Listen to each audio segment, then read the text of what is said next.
This is Dr. Susan Bodnar. Let's talk about psychotherapy. When I start thinking about how to help people get over their troubles, I start with an understanding of the vast expanse of nature and history. Sometimes I think we're used to thinking that nature and human beings are separate entities, but in my mind, they're intimately integrated over time. And when we start thinking about how to help people, we have to start helping people in the context of nature and history and the larger expanse of which we are all part. When I first meet someone, I always see their potential to flower and to blossom. I always see who they could become. And I do think that every person has a richness within them, a blossom, a readiness to flower. But circumstances, whether they be biological, cultural, or some combination of the both, something has gotten in the way. And my job is to try and free the obstruction, to treat what's hurting, to fix what's ill, and to help that person get back on track to their potential, to their inner blossom. Let's go back to the pollinator's garden so we can talk about how the techniques of psychotherapy really work. We started the class here at the pollinator's garden, and we talked about the fact that even a natural wildflower garden still needs the help of human intervention to thrive at its best.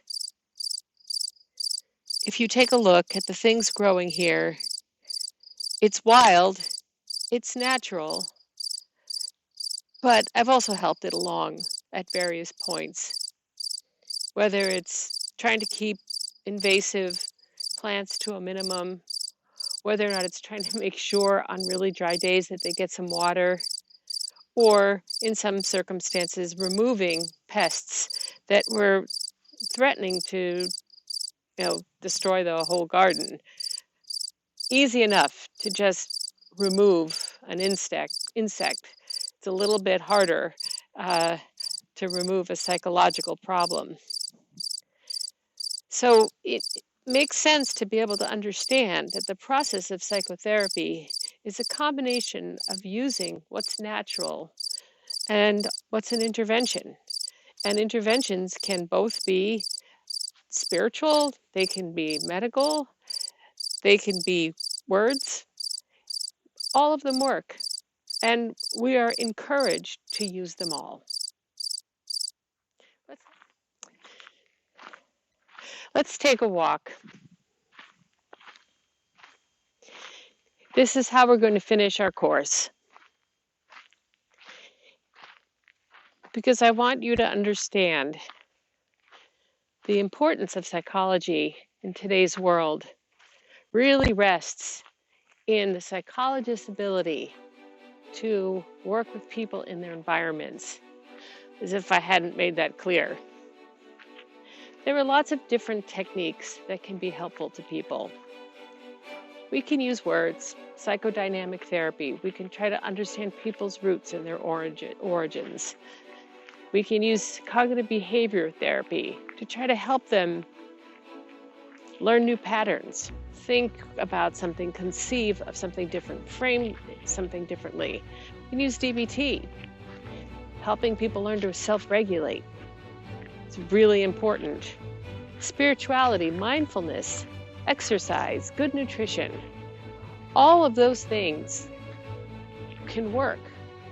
And we have a certain kind of science that we use to try to decide what kind of intervention is best, what kind of approach will help. That's why it's important to have a diagnostic strategy. One of the things that you want to do is use science, data, information to really understand the whole picture. But data doesn't just come from an experimental laboratory. It comes from life. It comes from society and culture. It comes from all kinds of research in the social sciences and the medical sciences. We take that data and we try to work with it in an artistic fashion that allows us to figure out what is the best application for every person. Is it medication? Is it therapy? Is it EMDR? Is it hypnosis? Is it play therapy? Is it some combination of them all? That's where you come in. That is the journey of psychotherapy. That is the walk you and the person take side by side, trying to help them figure out what's best for them, how to encourage them to use the techniques that are available to them to try to find their best self. There are a lot of things that hurt people in this world. There are a lot of biological vulnerabilities that people are born with. Just like in nature, you can see it around you all the time. But I believe that every person deserves their best shot. And I believe that the role of psychology, the ideas of psychology, can play a significant role in helping people work through what they're born with, what they're born into, their families, their society, their culture. Help each person build their better world within, and help each person become part of building a better world in which they live. I hope this is helpful. I've loved working with you. Be well, stay safe, be strong, and be your own best person in the work and in living. Thank you.